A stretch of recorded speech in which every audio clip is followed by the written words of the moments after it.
काहीच दिवसांपूर्वी एका उर्दू कार्यक्रमात अभिनेते दिग्दर्शक सचिन पिळगावकरांनी माझी मातृभाषा जरी मराठी असली तरी विचार मी उर्दू भाषेत करतो आणि उर्दू भाषेसोबतच झोपतो असं त्यांनी म्हटलं होतं. यावर नेटकऱ्यांनी त्यांच्यावर निशाणा साधलाच होता.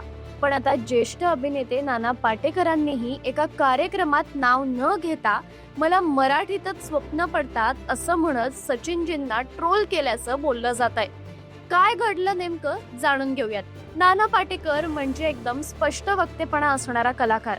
आपले विचार ठामपणे मांडणारे नाना कायमच त्यांच्या वक्तव्यांमुळे चर्चेत असतात. नुकत्याच एका कार्यक्रमात त्यांनी भाषणाची सुरुवात करताना असं म्हटलं की मराठीमध्ये बोलताना शब्द तुम्हाला शोधावे लागत नाहीत, ते सहज आणि पटकन येतात.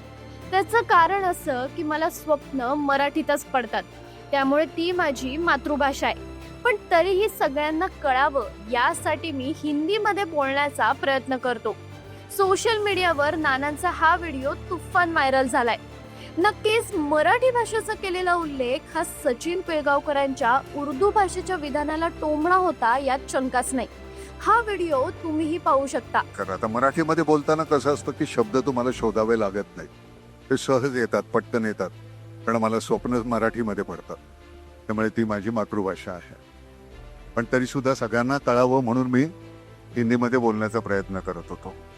आता जरा थोडं मागे जाऊन नेमकं सचिनजी काय म्हणाले होते याची रिव्हिजन करूयात. तसं पाहायला गेलं तर कोणत्याही कार्यक्रमात जेव्हा सचिनजी जातात तेव्हा एक तरी उर्दू शायरी ते सादर करतातच आणि त्यावरूनच त्यांचं उर्दू भाषेवरील प्रेम दिसून येतं. असंच बहार उर्दू या कार्यक्रमात त्यांनी म्हटलं होतं की माझी मातृभाषा मराठी आहे, पण मी विचार उर्दू भाषेतून करतो. मला माझ्या बायकोने किंवा इतर कोणीही रात्री 3 वाजता जरी उठवलं तरी मी उर्दू भाषेत बोलूनच जागा होतो. मी उर्दूतून केवळ जागा होत नाही, तर मी उर्दू भाषेसोबतच झोपतोही. उर्दू एक अशी सवत आहे जी माझ्या बायकोला आवडते. माझं उर्दू भाषेवरील प्रेम माझ्या बायकोला आवडतं. त्यामुळे आता सचिन पिळगावकर यांच्या उर्दू भाषेच्या वक्तव्यावर नाना पाटेकरांनी मारलेल्या या टोमण्यावर काही प्रत्युत्तर देणार का, हे जाणून घेण्याची उत्सुकता लोकांना नक्कीच लागली आहे. रसिका हो, कलाकृती मीडिया म्हणजे मनोरंजनाची लयलूट. मनोरंजन क्षेत्रातील किस्से व घडामोडींचा आस्वाद घेण्यासाठी कलाकृती मीडिया या यूट्यूब चॅनलला सबस्क्राईब करा आणि व्हिडिओ लाईक करा.